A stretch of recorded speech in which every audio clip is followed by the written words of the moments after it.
ka ba, Tina? Ha? Ano kasi?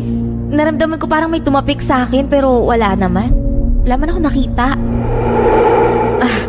Dumaan pa siya sa bahay para kunin yung mga gamit niya eh. Huwag kang mag-alala, susunod na yun kaagad ha. Magagamot naman si nanay kaya malalaman niya kung anong nangyari sa'yo. Hindi naman ito pagmamay-ari ng lolo niya. Ang may-ari nito ay mga aswang.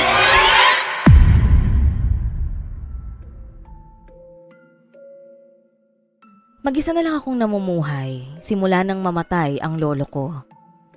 Ang mga magulang ko naman ay matagal nang hiwalay at meron na silang sariling pamilya.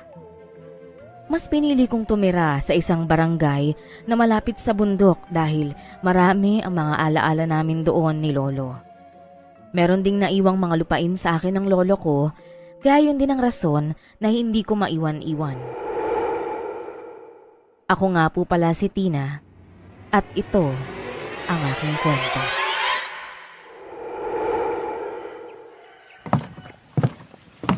O Tin, kumusta ka na? Ilang buwan na nakalipas pero mukhang nagdadalamhati ka pa rin dahil sa pagkamatay ng lolo mo.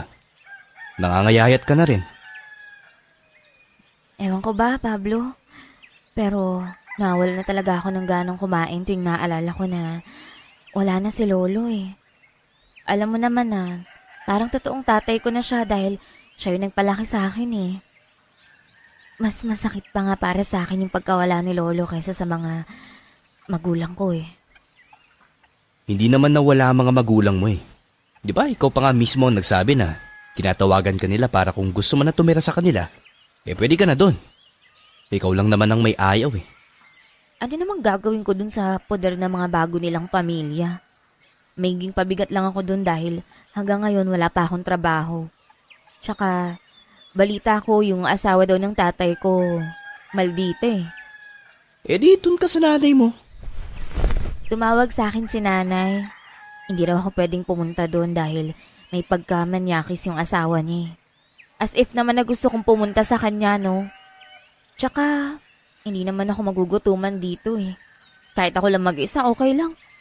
Binilinan talaga ako ni lolo bago siya mamatay na kahit anong mangyari, hindi ako uuwi sa poder ng mga magulang ko. Sa bagay, mabubuhay ka naman dito dahil malawak ang lupain ng lolo mong naiwan para sa'yo. Ang mabuti pa, huwag ka nang malungkot.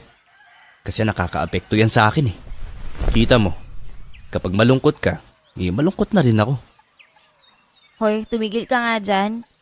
Dahil sa mga sinasabi mong yan, parang naiisip ko na tuloy na totoo yung chismis sa akin ni Lara eh. Na may crush ka daw sa akin. Ano namang masama kung magkakagusto ko sa'yo? Pareho naman tayong single eh. Hey naku, tumigil ka nga Pablo. Ay naku, alam mo kahit kailan, hindi ako papatol sa lalaking mukhang putik no. Mukhang putik? Ikaw lang nagsabi sa akin ng ganyan ah. Samantalang ang ibang babae dito, kikindatan ko lang, parang may ihina sila sa kilig eh. Paano hindi maiihi mo ang toilet bowl? Nakakasama ka talaga ng loob din. Pero okay lang. At least, napatawa naman kita. Pansin ko lang ha, hindi mo ba nakita si Lara? Ako kasi ilang araw na rin na hindi siya nakakadalaw dito sa akin eh. Yung paborito mong kaibigan. Hindi ko siya napansin. Siguro, busy din yun sa bahay nila. Pareho ko kayong kaibigan ni Lara, no? Wala akong favoritism sa inyo. Teka, ba't ka ba nagsiselos? Bakla ka ba? Hindi ako nagsiselos ha. Tayo kasi Tin, kababata talaga tayo. Tapos na makilala mo si Lara sa kanya na lahat ng atensyon mo. May binibigay ka pang regalo sa kanya. Tapos sa akin wala. Bakit gusto mo bang regaluhan kita ng panty? Oh, yun lang naman yung niregalo ko kay Lara eh. Gusto mo pareho kayo. Ano naman ang gagawin ko sa panty? Pwede isuot mo. Isuot ang nanay mo. Loka ka talaga.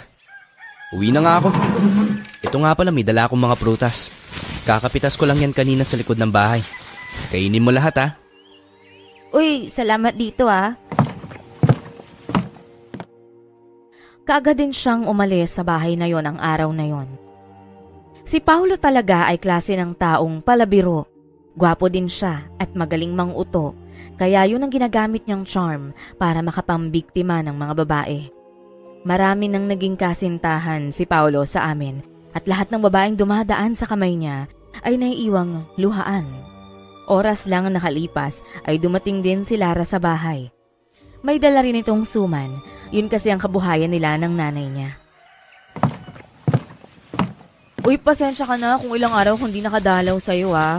Si nanay kasi, ilang araw na rin sinusumpong ng kamalditahan niya kaya halos ayokong palabasin ng bahay. Tsaka, parang nandito naman si Paulo araw-araw para sa'yo eh. Ayan ka na naman kay Paulo eh. Ilang beses ko bang sasabihin na hindi ako interesado dun?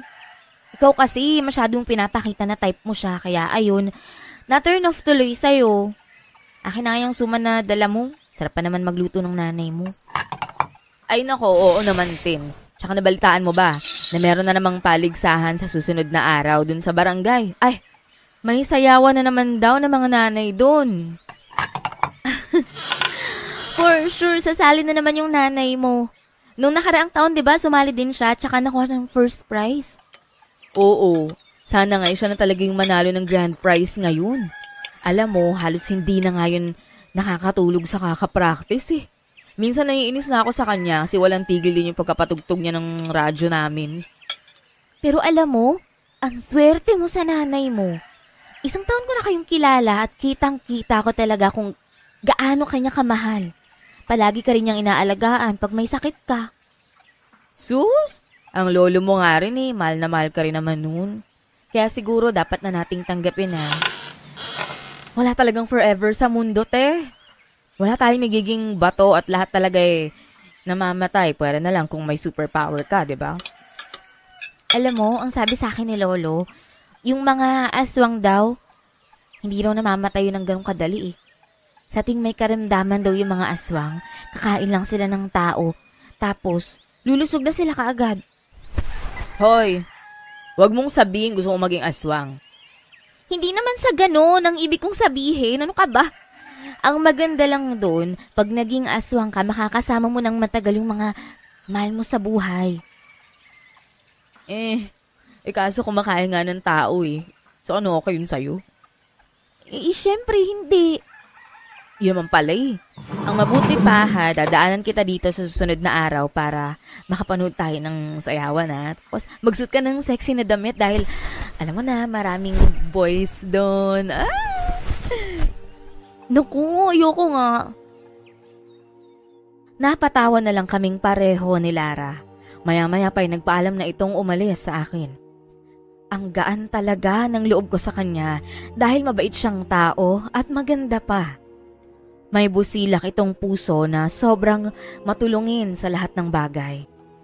Makalipas ang ilang araw, kagaya ng napag-usapan namin, ay pumunta kami sa barangay para manood ng sayawan. Kasama rin namin si Paulo. Nakaupo kami sa pinakalikuran habang nanunood ng paligsahan. Biglang naramdaman ko na may tumapik sa aking balikat kaya napalingon ako at hinanap ko kung sino yon. May hinahanap ka ba, Tina? Ha? Ano kasi? Naramdaman ko parang may tumapik sa akin pero wala naman. Wala man ako nakita. Yung matanda lang naman na yung nakita ko tsaka yung lalaki. Kilala mo ba yan? Hindi ah. Yung matanda ipapunta sa kanan tapos yung lalaki pa kaliwa. So alin kaya dyan sa kanila yung tumapik sa'yo? Ewan ko, hindi ko alam. Ay nakuya mo na nga. Sige na. Load na lang tayo. Malapit nang sumayaw si nanay. Ang sweet girl mo naman. Palagi ka nakasuporta sa nanay mo. Tsaka yung nanay mo naman, palagi kang sinusuportahan sa gusto mo eh. Oo naman no. Ganyan naman talaga dapat eh. Sana yung nanay ko ganyan din. Ayan ka na naman. Iniisip mo na naman ang nanay mo tapos bigla ka na lang malulungkot. Nandito naman ako, Tin. Ano ka ba? Tigilan mo nga ako, Paulo. Teka lang, parang biglang sumama yung pakiramdam ko eh. Pansin ko nga na parang namumutla ka at pinagpapawisan. Ayos ka lang ba? Nahihilo ka ba? Parang sumasakit yung tiyan ko eh. Parang sobrang sakit ng tiyan ko. Ano? Baka gusto mong magbanyo? Parang hindi naman, kaya lang ang sakit talaga eh. Tsaka kumikirot na hindi ko maintindihan. Ang mabuti pa, umuwi na lang tayo. Dahil baka mapano ka pa rito. Bubuhatin kita papunta sa tricycle na dala ko. Uy, sobrang sama ba talaga ng pakiramdam mo? Oo, hindi ko na kaya. Teka, gusto ko na talagang umuwi. Baka dito pa ako mahimatay. Sige. Paolo, mabuti pa sa bahay mo na lang dalhin si Tina para matingnan siya mamaya ni nanay. Paano ba yan? Hindi pa natatapos na magsayaw ang nanay mo eh. Ako nang bahalang kumausap sa kanya. Okay lang ba sa'yo, Tin? Sa bahay ka na dumiretso? Wag na. Sa bahay na lang. Pumunta na lang kayo ng nanay mo. Aray ko, Paolo. Iuwi mo na ako. Sige.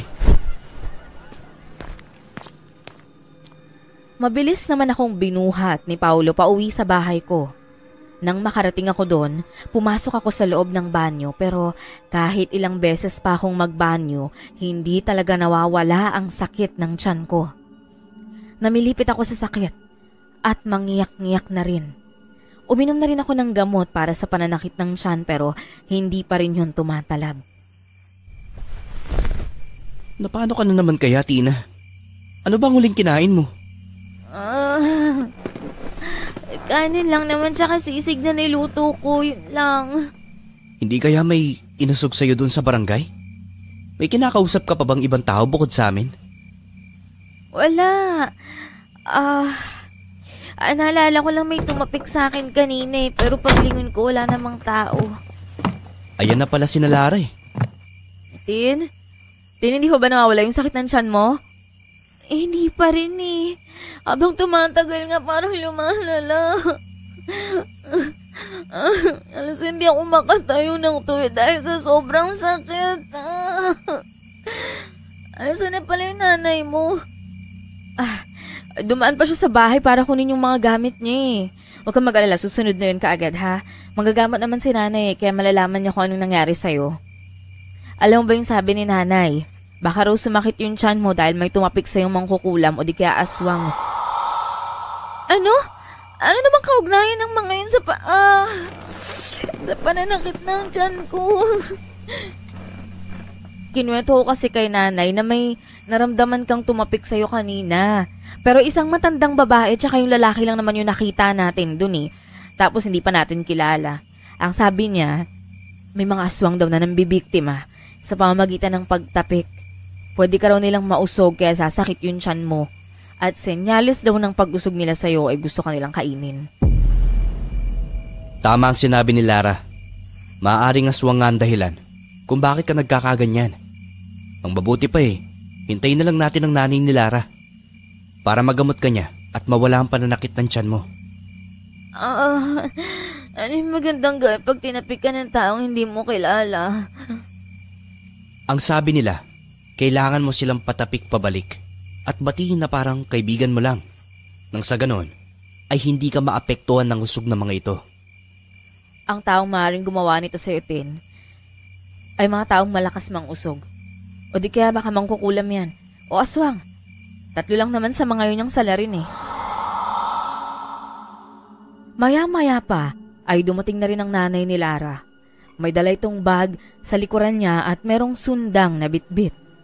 Pinalabas niya sina Paolo at Lara para magamot niya ako. Tin, kailangan ko nang umuwi kasi lagpas na ako sa oras eh. Baka pagdating ko mamaya sa bahay magagalit na sa akin si nanay. Ang sabi ko kasi sa kanya, hanggang alas 8 lang ako ng gabi. Sige, salamat nga pala sa paghatid mo sa akin dito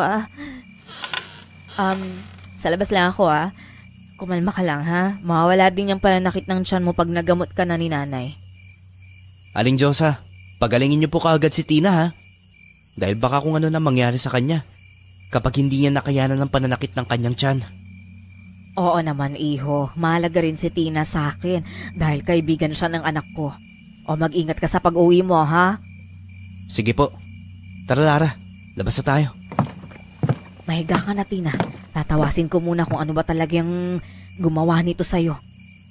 Pakibilisan lang ho, Aling Diyosa. Parang nangihina na po kasi talaga ako eh.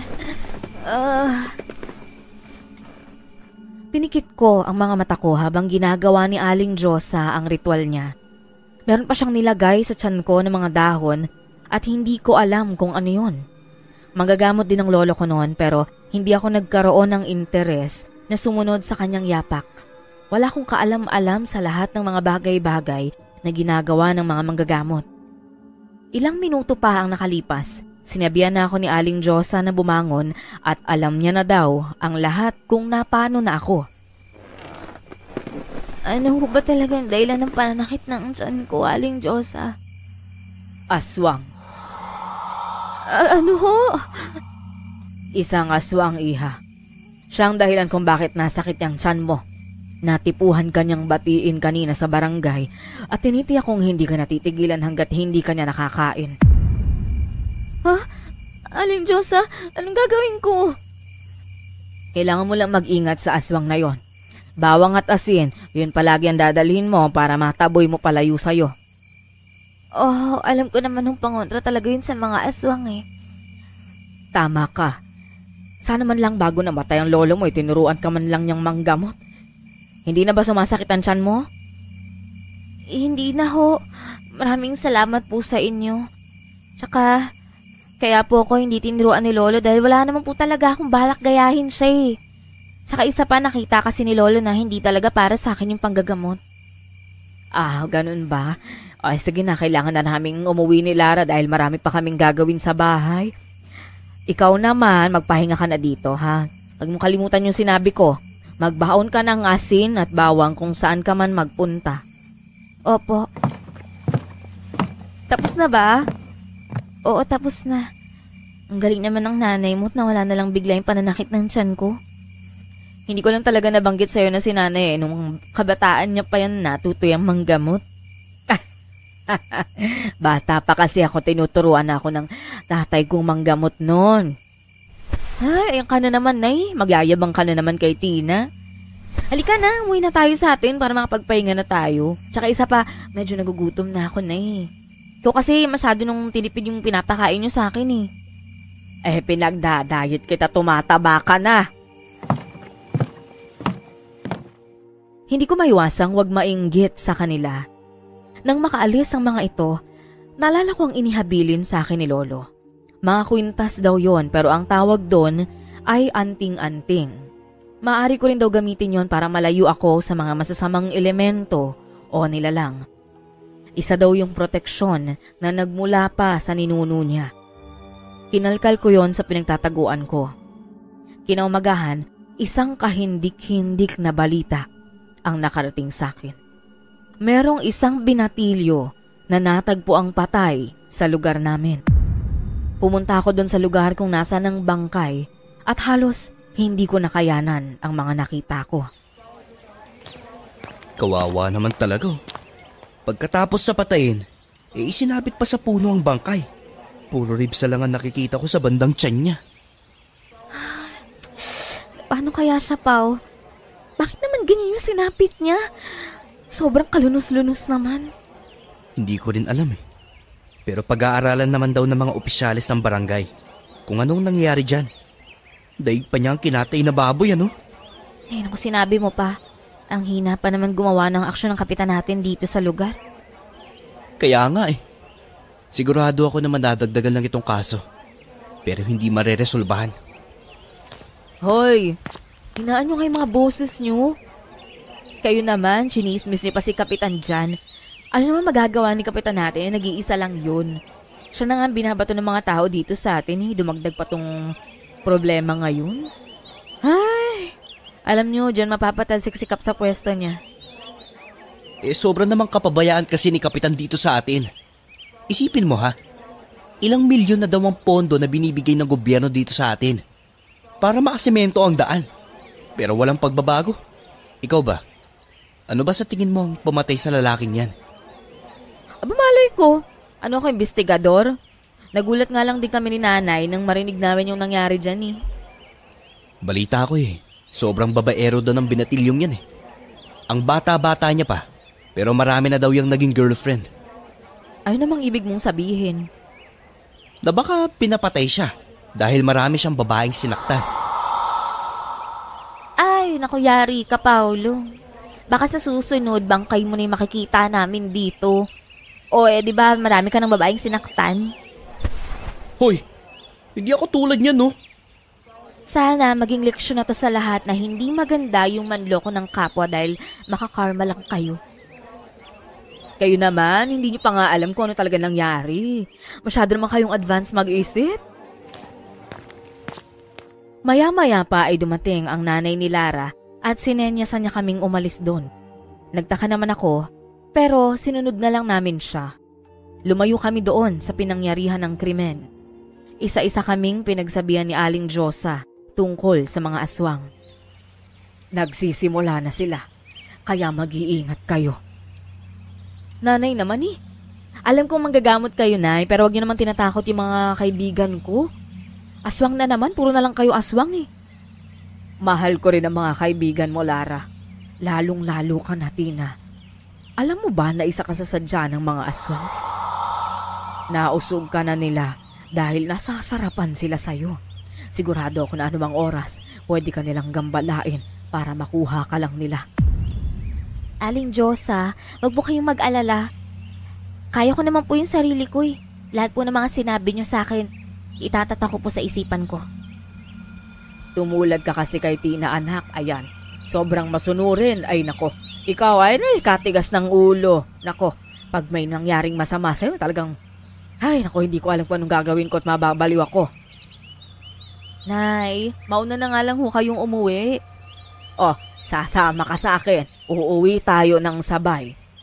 Aling Diyosa, iramin ko lang po sana si Lara saglit. May sasabihin lang po ako sa kanila ni Paulo. Ay, siya, sige na nga. Mahirap namang hindihan ng batang kagaya mo. Nang pumayag na si Aling Diyosa na isasama ko si Lara sa bahay, ay kaagad na akong umuwi. Pinakita ko sa kanila ni Paulo ang 3 klaseng anting-anting na iniwan sa akin ni Lolo. Nagulat naman sina Lara at Paulo na makita yon. Grabe, iba't ibang hugis at iba't ibang kulay. Saan ba ito nanggaling? Akin na itong isa, Tina, oh. Tumigil ka nga, Paulo. Alam mo naman na pag may-ari ng lolo niya, pamana yan sa kanya. Natipuhan ko kasi itong kulay dilaw na may kuring tatsulok eh. Ilapag mo yan. Gusto mo bang muling mabuhay yung lolo ni Tina at yan yung gamitin niya para isakal sa liig mo? Kakaloka to. Di ibalik. Uy, tama na nga yan. Alam nyo, bagay talaga kayong maging mag-asawa in the future kasi ang gulo-gulo nyo. Daig nyo pa yung aso't pusa kung mag-away eh. Balik na nga tayo dito sa anting-anting. Bago namatay si Lolo, mahigpit niyang pinagbili na ingatan ko daw talaga to. Ang anting-anting na dilaw na to na may korting tatsulok, ito panlaban to sa mga itim na elemento. Ito namang kulay asul, panlaban to sa mga masasamang nilalang na nakatira sa tubig. At ito namang kulay puti, yan ang anting-anting na proteksyon sa aswang. Paano mo nalaman lahat yan? Kahit iniwan to sa akin ng lolo, wala talaga akong alam kung paano to ginagamit eh. Kaya alam ko yung tungkol sa bagay na yan dahil manggagamot yung nanay ko, di ba? Di ba nga? Sa libro ko lang to nakita at hindi ko inaasahan na ikaw pala may hawak nito. Mahal na mahal talaga ako ni Lolo. Alam mo ba, nung bago siyang namatay, sinabi niya sa akin na isama ko sa paglibing sa kanya yung iba niyang gamit puwera dito sa 3 anting-anting na to. Isuot mo yan at itago mo para lubayan ka ng mga masasamang nilalang. Nang makaalis na si Paulo, mahigpit na hinawakan ni Lara ang mga kamay ko at ngumiti siya sa akin. Ngumiti rin akong pabalik sa kanya. Bigla niyang ipinakita sa akin ang suot niyang anting-anting. Parehong-pareho yon sa anting-anting na iniwan sa akin ni Lolo na kulay puti. Meron ka rin pala niyan? Oo, binigay ito sa akin ni nanay eh. Para pantaboy din daw nga sa mga aswang. Tsaka nga pala, naalala mo ba yung mga nangyari bago sumakit yung tiyan mo sa barangay? Oo. Basta tandang-tanda ko na meron talagang tumapik sa akin dun. Yun lang talaga. Tapos, pagkalingon natin, isang matandang babae at saka lalaki yung nakita natin, di ba? Oo. Bakit, Lara? Sino sa tingin mo sa kanila yung gumawa nun? Alam mo, malakas kasi yung kutob ko na yung tumapik sa'yo, yung matanda. Kasi sa kanilang dalawa, sa kanilang dalawa, yung lalaki lang ang lumingon sa atin, pero yung matanda, hindi. May kutob talaga ako na aswang yung matandang yung Tina. Kung aswang siya, hindi naman siya makakalapit sa akin eh. Yan ang hindi natin masisigurado. Kung tayo merong anting-anting na panlaban sa kanila, meron din silang bagay na panlaban din sa anting-anting natin. Yang mga aswang na yan, matatalino yan. Kagaya nga ng sabi ng nanay mo, kailangan ko rin magdala ng asin at bawang para kahit papano pandagdag proteksyon. Tama yun, Tin. Ang mabuti, ipakita natin kay nanay ang anting-anting na dala mo para mas lalong dumagdag yung kaalaman mo kung paano yan gamitin. Sige, bukas ko na lang siguro dadalhin, gabi na eh. Oo, tama. Bukas na lang. Ay, alis na pala ako, Tin, ha. Mag-ingat ka dito, ha. Ikaw rin, ingat kapag uwi. Ay, may sasabihin sana ako eh. Pero, wag naman sasama yung loob mo, ha. Ano ba yun? Huwag kang ganong magtiwala kay Paolo. Lalong-lalo na tungkol dyan sa anting-anting mo. Ha? Bakit naman? Paalala ko lang yan. Ikaw na ang bahalang kumilala sa kanya. Okay? Pagkatapos niyang sabihin yon, ay kaagad na siyang umalis. Natulog akong magulo ang isip dahil sa sinabi ni Lara. Hindi ko maintindihan kung ano ang ibig niyang sabihin. Kinaumagahan, pumunta nga ako sa bahay ni Lara. Kasama ko pa rin si Paolo. Kung ano man ang sinabi ni Lara tungkol sa kanya, isinantabi ko na lang muna yon. Pinakita ko sa nanay nito ang anting-anting na iniwan sa akin ni Lolo. At kagaya nga ni Lara at Paolo, nagulat din siya. Paano napunta sa lolo mo ang anting-anting na to? Alam mo bang nagmula pa ito sa mga pinuno ng mga malalakas na aswang? Po? Mga pinuno ng mga malalakas na aswang? Sabi po sa akin ni Lolo galing yan sa mga ninuno niya na noon daw ipinamana sa kanya. Hindi totoo yon. Siguro nga maraming bagay na katotohanan ang hindi kayang ilahad ng lolo mo noong buhay pa siya. Pero ang totoo, ang mga ito ay mula sa mga aswang. Ito lamang ang mabilis at madali na pamatay sa kanila. Tsak kung isang magaling na mangangatay ng aswang ang lolo mo, kung kaya napunta ito lahat sa kanya. Aling Diyosa, maaari niyo po ba akong turuan kung paano gamitin tong mga to? Sabi kasi ni Lara, kailangan daw alam ko kung paano gamitin yan nang sa ganon mabilis ko matabo yung mga aswang or yung mga masasamang nilalang. Tama, mga proteksyon nga ito pero kailangan gamay mo na kung paano gamitin. Ito ay nangangailangan ng ritual para ang lakas ng mga anting-anting ay mailipat sa katawan ng kung sino mang humawak nito. Ano po bang ritual ang kailangan ko para magamit ko ho yan? Kailangan itong ipasuri sa mga totoong antingero. Sila lang naman ang may kakayahang makabasa at alamin kung ano pang iba't ibang kakayahan ng mga ito. Tsaka kung hindi lang manggagamot ang lolo mo, kundi isa pang antingero. Ganun ho ba? Saan naman ho ako makakahanap ng antingero na susuri po dyan? Tina, wag mo na munang isipin yon. Ang mahalaga na sa'yo yung mga yan at magagamit mo sa mga masasamang nilalang. Hahanap tayo ng antingero kapag may mga panahon na tayo. Sa ngayon kasi, bawal lumabas dito sa barangay natin dahil nilockdown nga ni Kapitan. Bawal din daw magkapasok ng mga dayo nang sa ganon, mabilis mahuli yung kriminal. Maiwan ko muna kayo at marami pa akong gagawin, ha? Ingatan mo na hindi makuha ng iba yang bagay na yan, Tina. Opo, Aling Diyosa. Umalis si Aling Diyosa para tingnan ang niluluto nitong suman sa kusina. Nahuli ko si Paolo na masakit na nakatitig sa matanda. Ngayon ko lang napansin ang mga bagay na yon. Hindi ko na siya pinuna nang muli akong kausapin ni Lara tungkol sa mga anting-anting. May plano ka na bang sumunod sa yapak ng lola mo dahil sa mga anting-anting na yan? Kapag naging manggagamot ka, nabubuhay ka ng matagal sa mundo. Mga ilang taon kaya ako mabubuhay? Hindi ba sabi mo namatay yung lola mo sa edad na 96? Oh, malay mo, ganun ka rin. Nagpapaniwala ka na naman sa mga ganyan, Tina. Hindi naman yun totoo eh. Kung oras mo na talagang mamatay, sadyang mamamatay ka. Diyos lang ang makakapagsabi kung hanggang kailan ka lang sa mundong ito, no? Tama ka. Pero may mga anting-anting si Tina, oh. Sa oras na magamit niya, ni maaari na siyang mabuhay ng matagal. Nagbibigay ka ng lakas yung mga yan. Ang isipin na lang natin, kung paano tayo makakatulong sa barangay natin. Total, parehas naman tayong dalawa na may superpowers. Bakit hindi tayo gumala sa gabi? Nang sa ganun mahuli natin ang mga pumapatay. Paano mo naman mahuhuli yung mga aswang, Aber? May pruweba na ba na aswang ang may kasalanan ng lahat? Obvious naman na aswang yung pumapatay, no? Alam yun ng nanay ko dahil manggagamot siya. Oh, yun naman pala bakit hindi matukoy ng nanay mo kung sino ng aswang manggagamot din naman pala siya? Hoy, sira ulo ka ba? Paano yung malalaman ni nanay? Siya kanya lang malalaman na aswang yung isang tao kapag nakaharap na niya yon.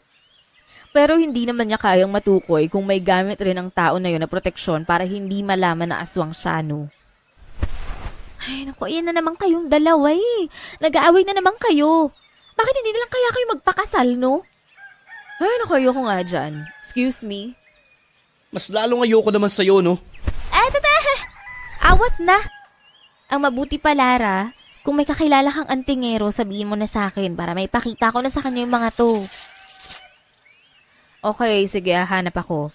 Hindi naman kasi ako gaya ng iba dyan na wala nang maitulong tapos nangaaway pa. Mas maunahan kitang makahanap. Nang mga oras na yon ay niyaya ko na lang si Paolo na umuwi na kami. Makalipas ang ilang araw, dumating si Paolo sa bahay para may ibalita sa akin. Halos hindi ko nakayanan ang mga nalaman ko sa kanya. Sigurado ka ba sa mga sinasabi mo, Paolo? Oo, sigurado talaga ako. Babae raw ang aswang dito sa atin dahil may nakakita sa kanya kagabi. Sabi nila, punteriya daw talaga ng aswang na babaeng yon ay ang mga binatilyo. Kaya ayun, 3 binatilyo na naman ang natagpo ang patay ngayon. Ano? Sa tingin ko tama nga si Lara. Ano bang sabi ni Lara sa'yo? May kutob na kasi kaming dalawa kung sino yung aswang Yung matandang babae dun sa barangay. Yun yung aswang. Kung puro binatilyo yung mga binibiktima niya, bakit naman pati ako gusto niyang kainin? Baka siguro may rason kung bakit ka sinubukang kunin ng mga aswang. Alam mo ba na maaari mong ikamatay kung hindi ka nagamot kaagad ni Nanay Lara? Malalakas kasi ang mga usog nila at sa 12 oras ay mamamatay ka sa sakit nun. Hindi kaya dahil sa mga anting-anting? Baka nga tama ka. Tsaka hindi pa rin ako nakakahanap ng antingero Ayos lang yan, Paolo. Baka si Lara at yung nanay niya may kakilala sila. Habang nag-uusap kami ni Paolo, ay bigla namang dumating si Lara at may kasama itong lalaki. Halatang dayo yung lalaking yon dahil ngayon ko lang din siya nakita dito sa amin. Tiningnan ako ng lalaki mula ulo hanggang paa, kaya nakaramdam ako ng hiya. Tina, siya nga pala yung antingerong nahanap ko, si Mang Kevy. Mula pa siya sa kabilang bayan.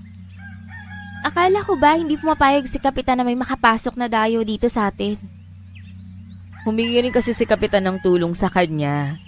Kasi nalaman na aswang nga yung humapatay dito sa lugar natin. Ah, ganun ba? Kamusta ho kayo, Mang Kevin?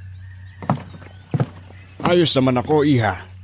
Sa nakikita ko mukhang mahina ka. Ang mga anting-anting ay para lang sa mga malakas ang loob. Pero kung gusto mo talagang malaman ng iba't ibang kakayahan nito, baka matutulungan kita.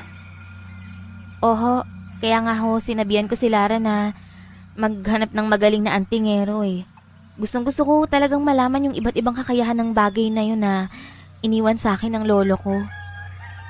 Kilala ko kung sino ang lolo mo. Minsan na kaming nagkita.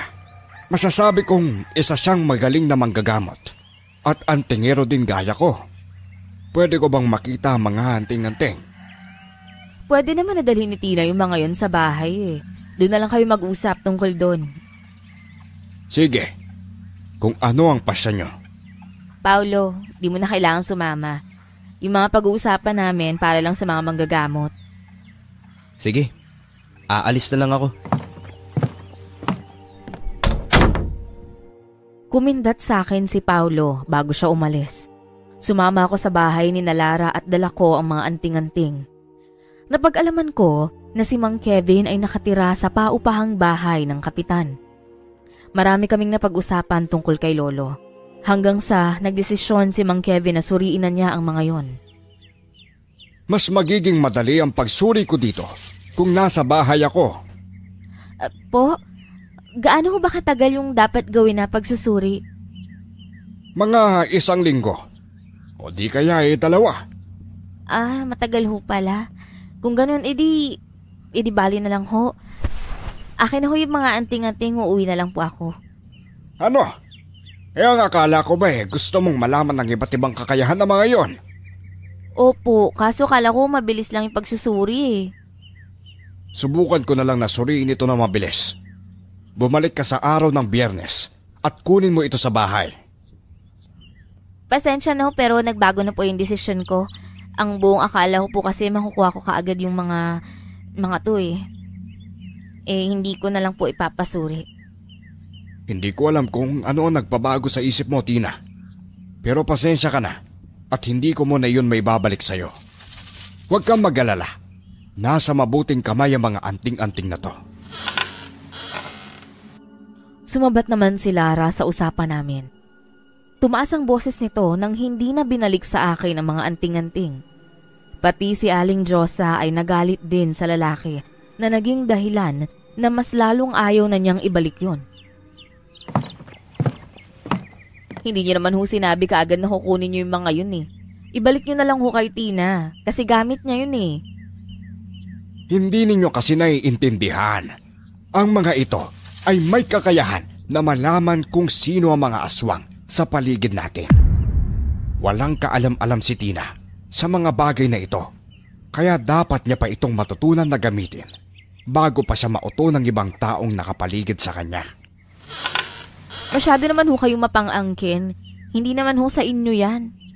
Pwede naman dalhin na lang ni Tina yung mga yan bukas sa bahay niyo eh. Gusto ko lang ilayo si Tina sa kapahamakan. Dahil dito, kung kaya siya hinahabol at binabantayan ng mga aswang. Di mas lalong lalapit yung mga aswang kay Tina kung kukunin niyo yan. Hindi.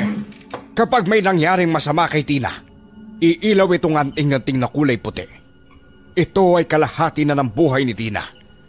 Kaya ito iniwan ng lolo niya para kahit saan mapunta si Tina, dalaman niya ito o hindi, ay mayroon pa rin siyang proteksyon. Sige na, hayaan nyo na Lara. Kung ayaw niyang ibalik, sa Biyernes pupuntahan ko kayo sa bahay niyo.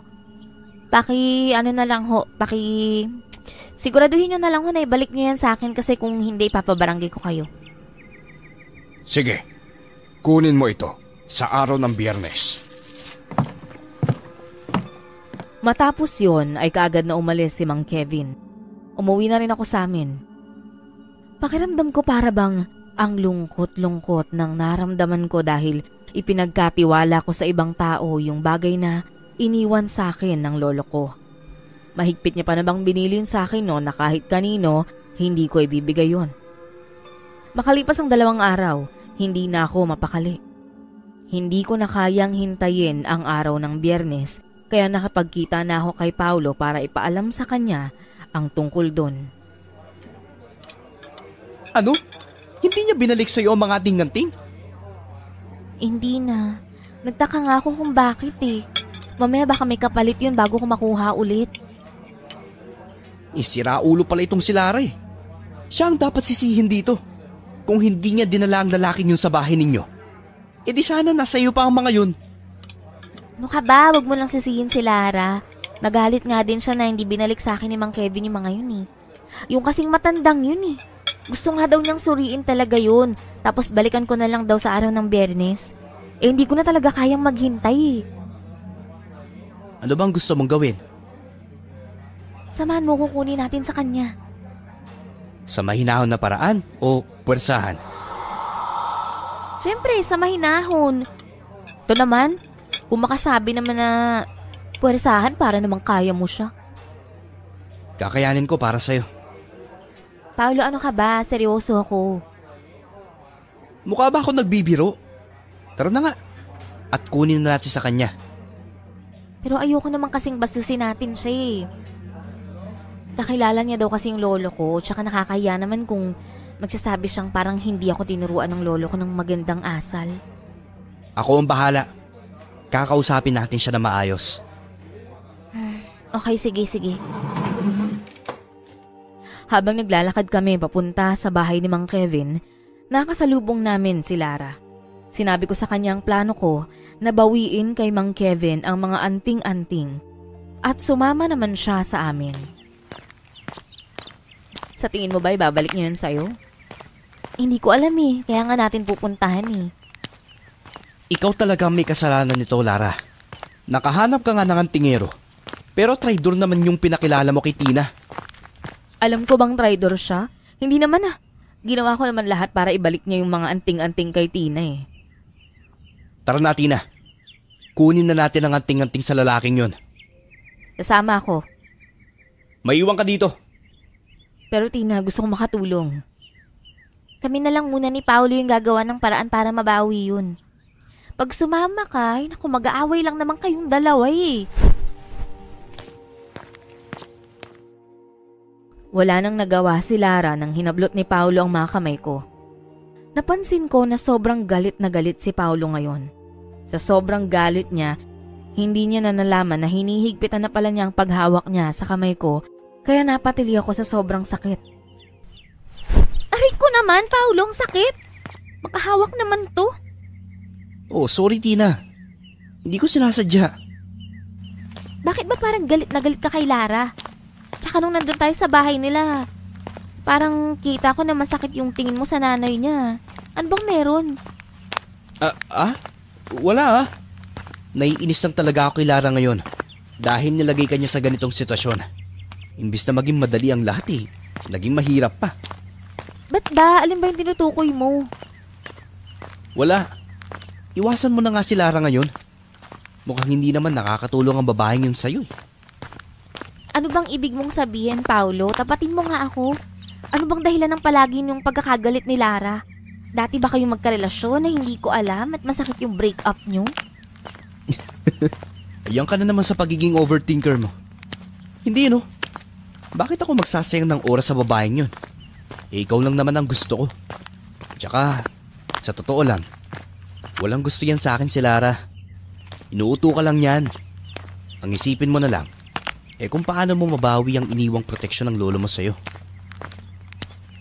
Malapit na tayo sa bahay ni Mang Kevin. Lahat ng paraan ay gagawin natin para ibalik niya ang mga gamit mo. Sige. Nang makarating na kami sa bahay ni Mang Kevin ay kaagad kaming kumatok doon. Nakailang katok na kami, pero tila ba parang wala siyang planong buksan ng pintuan kaya parehong nalaglag ang balikat namin ni Paolo. Palis na sana kaming dalawa nang biglang bumukas ang pintuan at bumungad sa amin si Mang Kevin na suot ang mga anting-anting. Bakit kayo naparito? Ang usapan natin ay araw ng Biyernes mo pa kukunin ng mga anting-anting sa akin ah.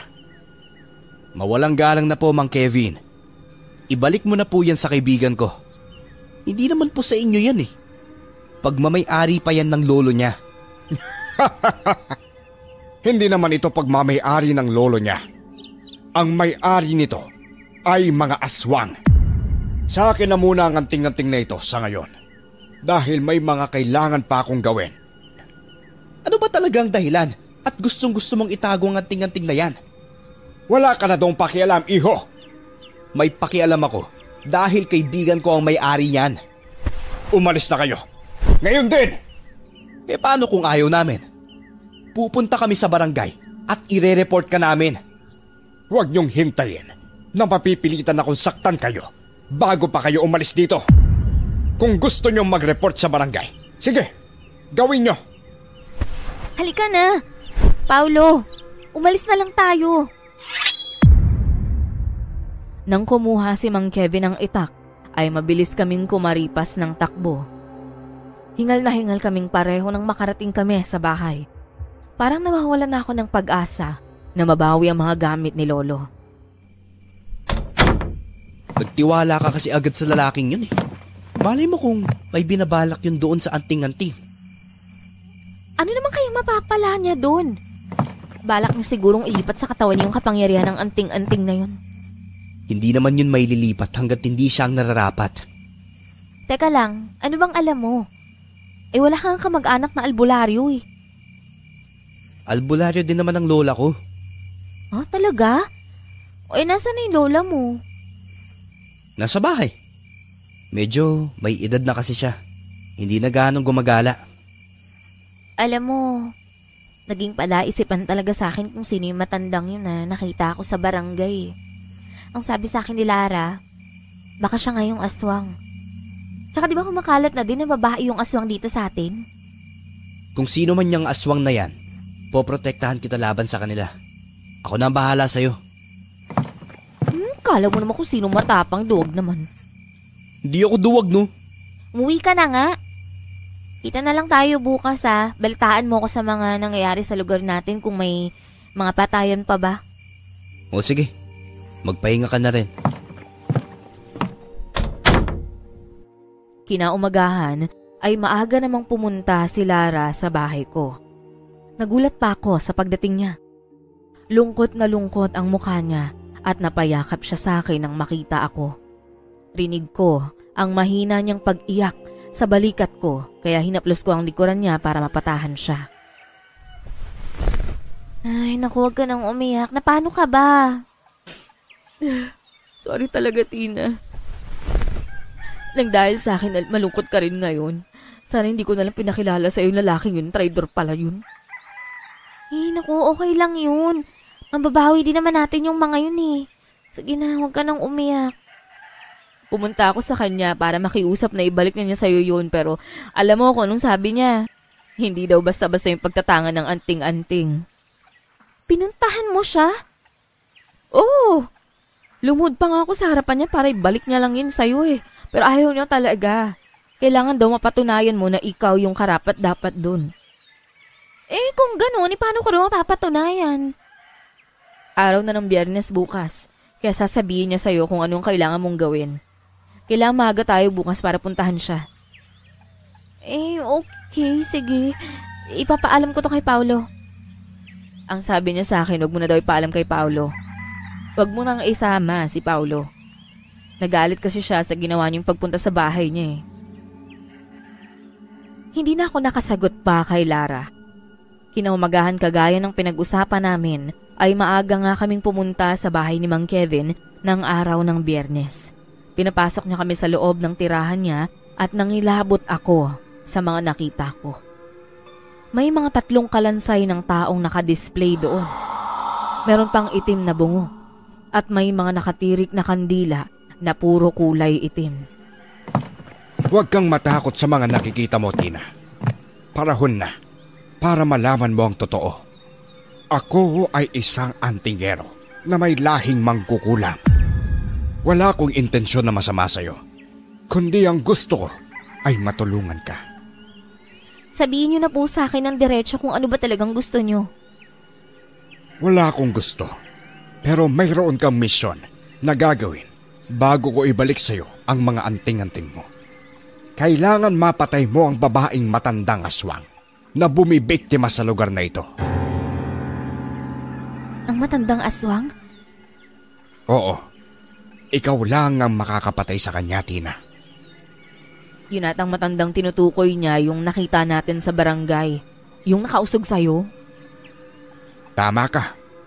Nakikita ko siya paminsan-minsan na umiikot sa lugar na to para maghanap ng binatilyong biktima. Kaya kailangan mo siyang pigilan. Kung isa siyang aswang, paano ko siya mapapatay na hindi niya ako mauunahan? Gumawa ka ng paraan, Tina. Alam ko na may kakayahan ka rin, kagaya ng lolo mo. Pero hindi ko alam kung paano mo yun gagamitin. Sa pagkakataong yun, napabuntong hininga na lang ako at umalis kami ni Lara sa bahay niya. Nabalitaan ko na may nawawalang binatilyo na pamangkin ni Kapitan at sigurado ako na ang matandang aswang na yon ang kumuha. Bago pa kami naghiwalay ni Lara, may binigay na siya sa akin na isang punyal. Gusto niya pa sanang tulungan ako na patayin ang matandang aswang pero hindi ako pumayag. Talaga bang kaya mong mag-isa? Nag-aalala kasi ako sa'yo, Tina. Paano kung hindi mo siya kayanin at ikaw yung patayin niya? Hindi ko hahayaang mangyari yun. Gusto kong mabawi yung proteksyon na iniwan sa akin ni Lolo, kaya gagawin ko lahat ng makakaya ko. Ay, naku, nagsisisi na talaga ako sa ginawa ko. Pwede ka pang mapahamak dahil sa akin eh. Kung sakali man na hindi ako makabalik, pakisabi kay Paulo na pareho kayong mahal ah. Nang dahil sa tulong niya nababawasan yung lungkot ko dahil sa pagkamatay ni Lolo. Tina, mag-iingat ka ha. Sana maligtas mo yung binatilyo na yun sa kamay ng aswang. Hinanap ko kung saan ang lungga ng matandang babae. Dinala ako ng aking mga paa sa kagubatan. Magdidilim na ang paligid. At nakita ko ang matandang babaeng lumabas mula sa kubo sa may gitna ng gubat. Nang tumalikod ito, mabilis akong kumilos para sugurin siya gamit ang punyal na ibinigay sa akin ni Lara. Pero laking gulat ko na kahit uugod-ugod na siya, ay naiwasan niya ang pag-atake ko ng punyal. Muli ko siyang inatake pero ang liksi niyang kumilos. Nawakan ko siya sa braso pero hindi yun nagtagal dahil madulas din ang balat niya. Aswang nga talaga ang kaharap ko. Hinuli niya ako gamit ang lambat tsaka pinalo ng likod ko ng kamay niya. Nang magising ako, nakatali na ang mga paa ko at kamay. Nasaan ako? Nasaan ako? Huwag kang mag-alala. Wala naman kaming balak na saktan ka. Ikaw tong pumunta dito at nagtangkang manakit ng tao. Paulo, anong ginagawa mo dito? Paano ka nakarating dito ng ganitong oras? Hindi ba dapat ako nagtatanong ng ganyan? Sinugod mo pa ang lola ko. Mabuti na lang at magaling siya makipaglaban. Dahil kung hindi, baka tuluyan mo na siyang napatay. Lola? Lola mo yung matandang babaeng yun? Nasaan siya? Teka, paano nangyari yun? Oo, lola ko siya. Hindi ko aakalain na siya pala ang tinutukoy mong aswang. Sa totoo lang, Tina, ang kubo na to ay sa akin to.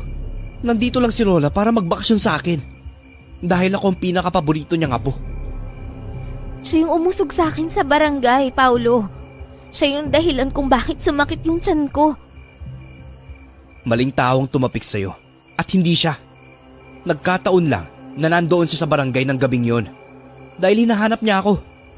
Pero nang napansin niya na may kakaiba sa paligid, ay kaagad itong umalis. Hindi aswang ang lola ko. Tina, mabait si Lola. Kung talagang hindi siya aswang, bakit pinapapatay siya sa akin ng antingero, pati yung nanay ni Lara, na isang manggagamot at sinasabi niyang aswang siya? Tsaka bakit niyo ako tinali? Balak niyo ba kung kaining maglola? Aswang ka rin ba? Hindi ko alam kung bakit. Basta hindi aswang ang lola ko. Kaya kita tinali para masabi ko sa iyo ang lahat. Ang aswang na umaatake dito sa lugar natin ay aswang na mandarangkal. Sila ay mga babaeng aswang na inaakit ng bawat kalalakihan para makapangbiktima. Paano ko maniniwala sa'yo kung ayaw mo kung pakawalan dito? Ang sabihin mo, isa ka ring aswang kagaya ng lola mo. Papakawalan kita pagkatapos mong malaman ng totoo. Ang lola ko na tinatawag mong aswang ay hindi kaya magsalita. Nawalan siya ng boses noong makalaban niya ang hari ng aswang. Nasugatan si Lola sa bandang leeg at naapektuhan ng pananalita niya. Ano? Totoo ba yung sinasabi mo? Oo, isang magtatawas si Lola Pero kahit na hindi niya kayang magsalita, ay kaya pa rin niyang tumawas. Ang buong akala ko siya yung dahilan kung bakit nawala yung binatilyong pamangkin ni Kapitan eh. Wala siyang kinalaman doon.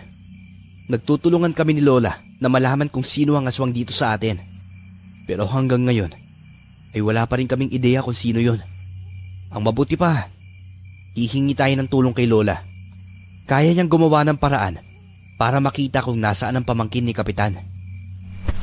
Pakawalan mo na kasi ako dito. Ang sakit na ng kamay ko tsaka ng paa ko eh.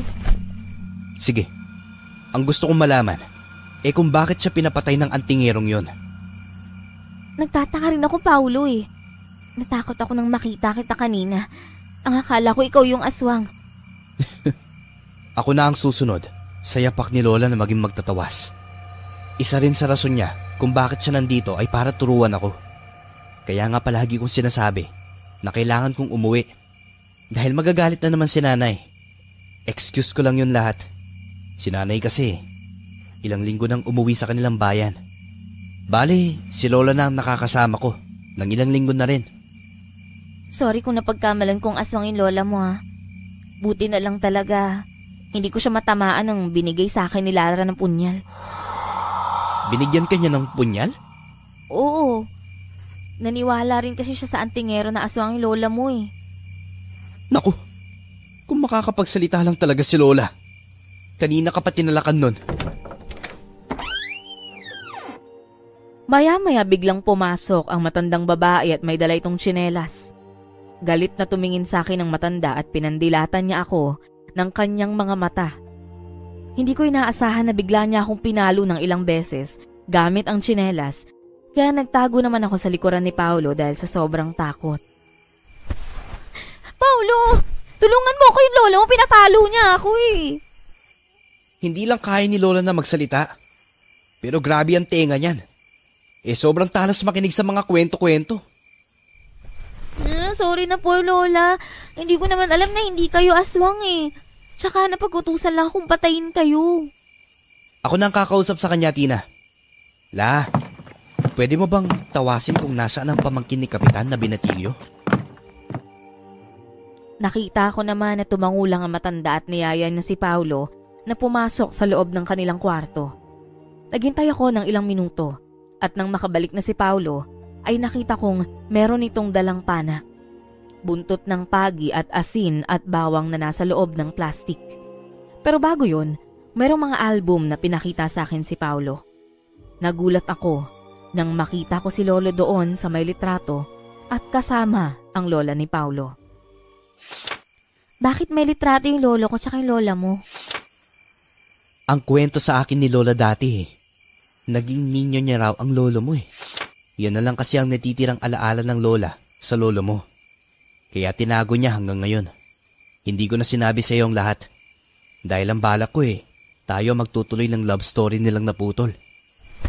Alam mo, puro kakalokohan. Nasa seryosong sitwasyon tayo ngayon no. Gulong-gulo na nga ako eh. Una, iniisip ko kung paano mabawi yung mga anting-anting ni Lolo, gayon na hindi rin naman pala aswang yung lola mo. Sinabi ko na kasi sa'yo noon, di ba? Nadaanin na natin sa pwersahan ng pagkuha ng mga iyon. Pero ayaw mo naman. Kasi nga, magiging kawawa ka lang din kay Mang Kevin kung lalabanan mo siya eh. May kutob kasi noon pa, na parang hindi totoong antingero ang Mang Kevin na yun. Paano namang hindi? Kakilala nga daw niya si Lolo eh. Yan ang napapala mo. Dahil ang bilis mong maniwala. Kung talagang antingero siya, mabilis niya lang masuri ang mga yon. Tapos ngayon pa, sinabihan kanyang patayin si Lola. Ano namang mapapala mo kung mapapatay mo si Lola? Ang sabi niya, kapag napatay ko daw yung lola mo, pwede na niyang ibalik sa akin yung mga yun. Kailangan ko daw patunayan ng karapat dapat ako kaya kailangan kong pumatay ng aswang at ang gusto niya ay yung lola mo. May pagkabaliw rin talaga ang lalaking yun. Sa oras na muling mag-cruise ang landas namin, ay siya talaga ang papatayin ko. Kailangan nating tumulong na mahanap kung nasan yung pamangkin ni Kapitan. Ayaw mo bang pag-usapan muna natin ang love story ng lola mo at ng lola ko? Ano ba? Tsaka na natin pag-usapan yan. Sabi daw ni Lola, sobrang in love sila sa isa't isa dati. Pero dumating ang lola mo. Ang babaeng itim na mangkukulam daw. Binantaan niya si lola na kapag hindi pa nito lulubayan ng lolo mo, mapapatay siya nito. Sa takot naman ni lola, lumayo siya sa lolo mo kahit mahal na mahal nila ang isa't isa. Ay, wow, ginawa mo talagang kontrabida yung lola ko ha. Totoo kaya yun? Kahit nasaktan daw si lola, masaya naman siya para sa lolo mo. Dahil nagbago ang itim na mangkukulam, simula na maging mag-asawa sila. Kaya ikaw, may lahi ka rin na mangkukulam, no? Hindi na ako umimik pa dahil sa sinabi ni Paulo. Nakita kong nakatingin sa amin ang lola niya. Naramdaman ko na mukhang marami itong gustong sabihin sa akin pero hindi niya magawa dahil naging pipi ito. Inayos ni Paulo sa harapan ko ang mga dala niya kanina at isa-isa namang pinaliwanag sa akin kung ano ang tamang paggamit nun. Ang lola naman niya ay nakatingin lang at nakangiti habang nakikinig sa mga sinasabi ni Paulo. Naroon ang pagkatuwa sa mukha niya dahil maraming alam si Paulo sa lahat ng mga bagay-bagay. Itong pana na to, ang purpose dito ay kapag nakalipas na ang aswang, ay maaari itong gamitin para mapatay sila. Ang pana ay mayroong talim na metal. Isa rin sa kinatatakutan ng aswang ay ang metal. Hindi naman ako marunong gumamit niyan eh. Ako ang gagamit. Ito naman, buntot pagi. Ito naman buntot pagi. Kinatatakutan rin ito ng aswang. Makita lang nila ito, takot na sila kaagad.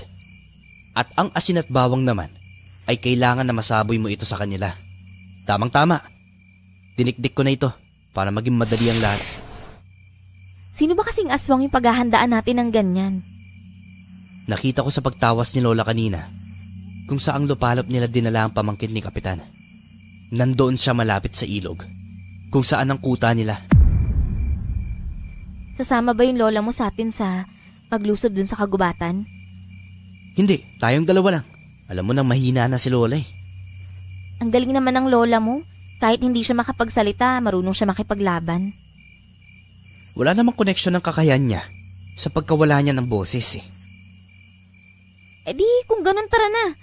Alis na tayo para mapatayan natin yung mga totoong aswang at mabawi ko na yung mga anting-anting. Bago pa man kami umalis ni Paulo sa kubo niya, binigyan niya kami ng basbas ng lola nito. Isa-isa niyang hinawakan ng aming ulo at nakita kong may binubulong siya. Pagkatapos, nilagyan niya ng bendeta ang aming mga katawan. Umalis na kami at mabilis na natunto namin ang lugar kung saan nila dinala ang pamangkin ni Kapitan.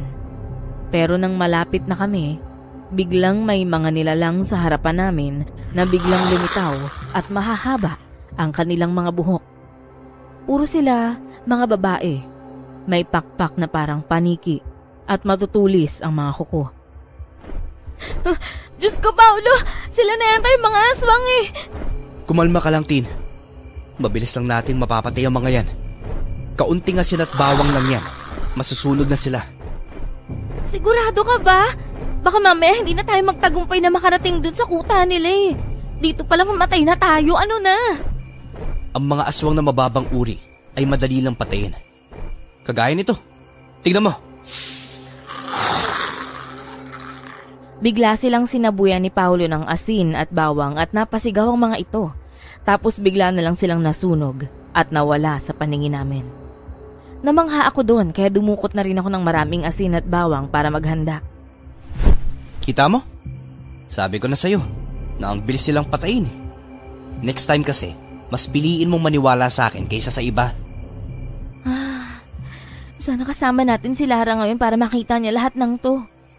Magiging sagaba lang ang babaeng yon kapag sinama natin siya. Alam mo naman kung gaano kaarte at matatakutin yun eh. Kaya siguro mas type kita kaysa sa kanya. Dahil ikaw, ang simple mo lang. Tapos maganda pa. Alam mo ikaw, kahit nasa seryoso tayong sitwasyon, nakukuha mo pa rin talaga maging pilyo. Pinapatunayan ko lang na kahit ano man ang sitwasyon, maaari kong iparamdam sa'yo na mahal kita. Hoy, tumigil ka nga. Malapit na tayo sa kuta nila, kaya kailangan nating maging matalay sa pakikinig. Ewan ko lang kung makakayanan mo ang sitwasyon na makikita natin. Anong sitwasyon yung sinasabi mo? Basta, alam ko na masusurprise ka ng husto. Nang makarating na kami sa kuta ng mga aswang, nakita na namin ang mga binatilyo na nakatali mula sa labas ng mga kuburon. Marami rin ang mga nagbabantay na alam ko rin na sila ay mga aswang. Lulusob na sana kami ni Paulo nang biglang lumabas mula sa isang kubo si Lara at kasama niya ang nanay niya at ang antingero. Nagulat ako sa nakita ko. Napatingin ako kay Paulo ng mga sandaling yon at ngumisi lang siya sa akin. Nagulat rin si Lara nang makita niya kami. Yan ang sinasabi ko sa iyong surprise. Ano to? Pinaglalaroan niyo ba ako? Sino ba talaga sa inyo yung aswang at sino yung hindi? Matagal ko nang naramdaman na may ibang kinikilos si Lara. 1 taon pala kayong magkakilala. Pero nagtiwala ka na agad. Isa rin sa mga yan ang dahilan kung bakit hindi kami nagkakasundo. Dahil alam ko na may lihim siya sa atin. Hindi ko sinasabi sa iyong lahat, Tina. Dahil palihim kitang binabantayan sa tuwing magkasama kayong dalawa. Tinatraidor niyo akong lahat. Hindi ko na alam kung sinong paniniwalaan ko eh. Sobrang gulong-gulo na ako. Ano ba tong nangyayari? Mabuti na rin at nandito ka na, Paulo. Matagal na akong atat na patayin kay pero masyado kang madulas. Gusto mo bang malaman ang totoo, Tina? Sige, maglalaan ako ng oras na magpaliwanag sa'yo bago kita patayin. Hindi mo siya mapapatay hanggat nandito ako. Malalaman lang natin mamaya. Ang taong tumapik sa'yo sa barangay ay walang iba kundi ako. Okay naman sana lahat eh. Naplano na ng maayos. Ang problema lang nung tapikin kita, nakita yun ng matandang pipe. Ikaw? Ikaw mismo yung gumawa ng bagay na yun sa akin? Oo. At kinakailangan gamutin ka ni nanay nang sa ganon, hindi ka mamatay dahil may nakakaalam na sa ginawa ko.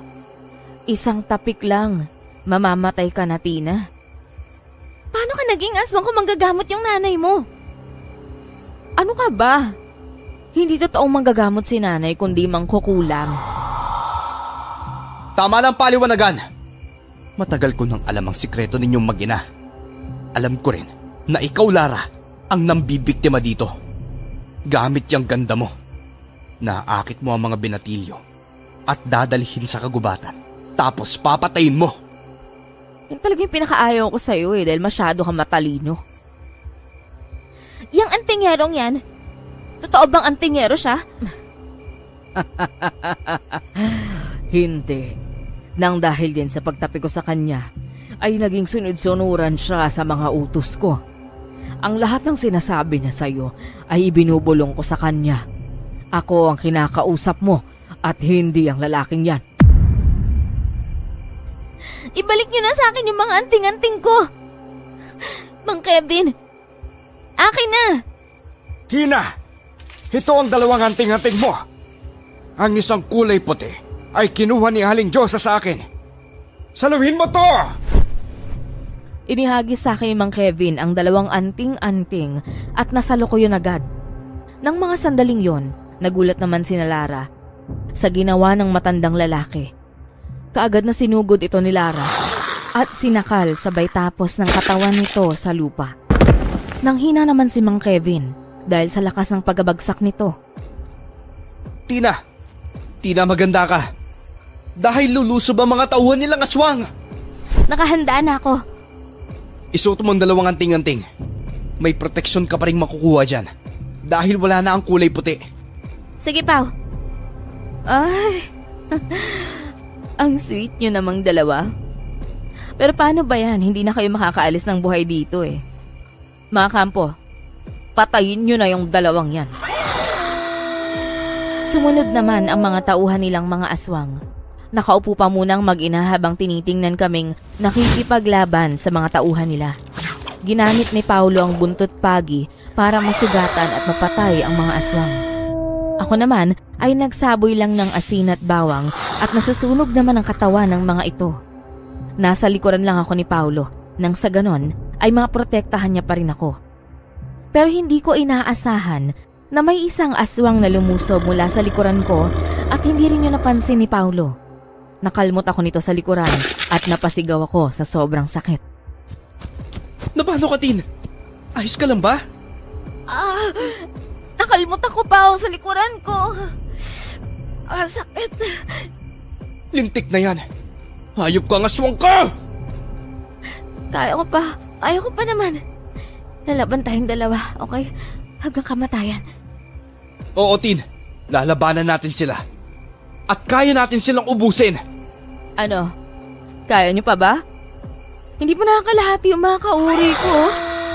Baka gusto niyo nang sumuko at ibalik niyo na sa akin yung anting-anting. Lintik naman kasi Mang Kevin yun, no? Paano niya ba nalabanan yung pagkontrol ni nanay sa katawan niya? Ibig kang sabihin niya mga mahina kayo. Dahil kayang labanan ng isang normal na tao ng kapangyarihan ninyo. Huwag mo kaming iniinsulto ng nanay ko, Paulo. Totoo naman Kalma ka lang dyan. Sa oras na maubos ko itong mga hampas lupang aswang na ito, isusunod ko kayong dalawa. Muli kaming naglaban ng iba pang aswang. Pakiramdam ko para akong nanghina dahil sa sakit at hapdi ng likuran ko. Nagtagumpay naman kami ni Paulo na mapatay ang iba pang aswang. Hingal na hingal kaming pareho pero ni kahit isang galos ay wala man lang si Paulo. Pansin ko rin ang mga kilos niyang magaling sa pakikipaglaban. Magpahinga ka na, Tina. Ako nang bahalang tatapos sa kanila. Hindi. Kailangan kitang tulungan. Kaya ko pa naman Ito nga pala ang gamot. Dinala ko talaga yan kanina. Para kung sakaling masugatan ako may ipapahid ako. Langis ba to? Oo. Langis na mula pa sa mga katas ng balat ng ahas. Ako nang bahalang tatapos sa kanila. Ayoko na baka madagdagan pa ang mga sugat mo. Sige, mag-ingat ka sa pakikipaglaban sa kanila. Muling hinarap ni Paulo ang mabababang uri ng mga aswang at kagaya nga ng inasahan ko. Mabilis niyang naubos yun. Pinahiran ko ng langis ang sugat ko sa likuran nang bigla kong sinakal ni Lara. Sinandal niya ako sa likod ko sa isang malaking puno habang tinataas ang katawan ko mula sa lupa. Lara! Bitawan mo ako! Parang awa pa na! Papatayin kita, Tina! Pagkatapos kong patayin yung lolo mo, isusunod na kita! Anong ibig mo sabihin? Simple lang naman Sa tuwing pumupunta ako sa bahay niyo, nilalagyan ko ng laso ng pagkain na ginagawa mo para sa kanya. Traitor kang babae ka! Bitawan mo si Tina! Kung ayaw mong uunahin kong putulin ang ulo nitong nanay mo! Napatingin kami ni Lara sa kinaroroonan ni Paulo. At nakita naming hawak niya si Aling Diyosa sa leeg. Galit ding napatingin si Lara doon. Dahan-dahan kong dinukot mula sa bulsa ko ang punyal na binigay niya mismo sa akin. At nang makuha ko yon, bigla kong tinarak yun sa tiyan niya ng 2 beses.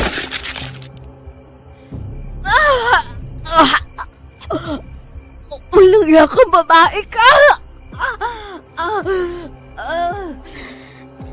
Bakit? Ginaya lang naman kita. Ang punyal na ginamit ko sa pagsaksak sa'yo ay yung bigay mo mismo sa akin. Ginawa mo pa talaga lahat ng paraan para mapaniwala ko na aswang yung matandang babaeng lola ni Paulo. Naniwala ako sa'yo. Dahil akala ko gusto mo akong tulungan pero mali pala. Lintik ang babae ka na, iisahan mo na naman ako. Hanggang kailan naman ay hindi nagkakaya sa mga masama sa mabuti? Tignan mo kung paano ko papatayin ang nanay mo, Lara. Nagbabakaawa kami sa'yo. Hayaan niyo na kaming makaalis ni Lara dito. Lalayo kami at hindi na kami babalik. E di sana noon pa kayo umalis nang hindi pa namin nakilala ang tunay ninyong pagkatao. Ginilitan ni Paulo ng punyal ang lieg ni Aling Diyosa. Nang mga sandaling yun, nakita kong parang nanghina si Lara dahil sa kanyang nakita. Tumungo ang mga pakpak nito at lumipad siya para sana tumakas. Pero biglang kinuha ni Paulo ang kanyang pana at inasinta niya ang dibdib nila. Nang matamaan si Lara sa dibdib, bumagsak ito sa lupa at unti-unting naging abo ang katawan nila ng nanay niya. Nawala nata ng malay si Mang Kevin dahil sa ginawa ni Lara kanina. Kailangan natin siyang tulungan. Sige, papakawalan ko rin ng mga binatilyo na nakatali. Kamusta ka naman? Hindi ba masakit ang mga sugat mo?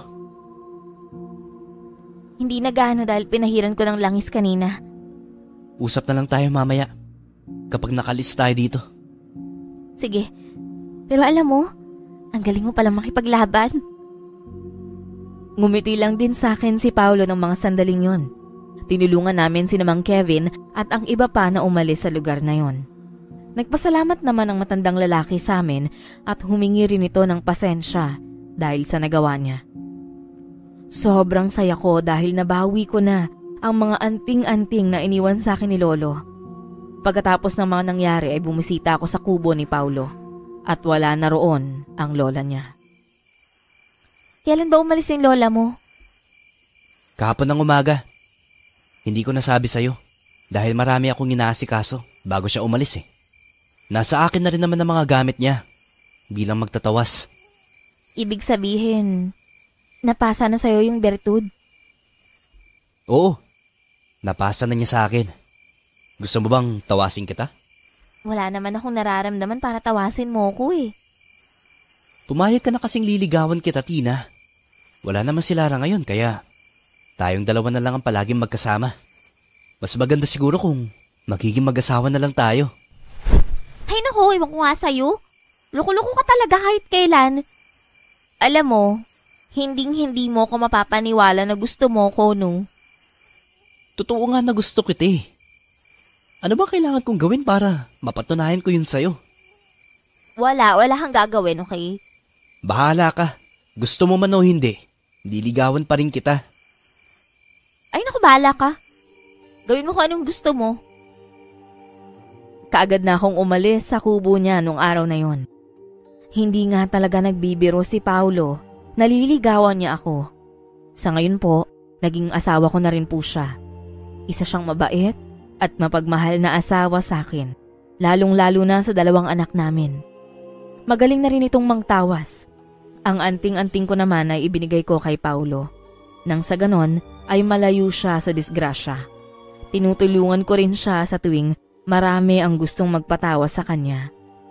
Ang maging masaya at malusog lang ang aming pamilya ay sapat ng buhay para sa amin. May hinahanap ka ba, Tina?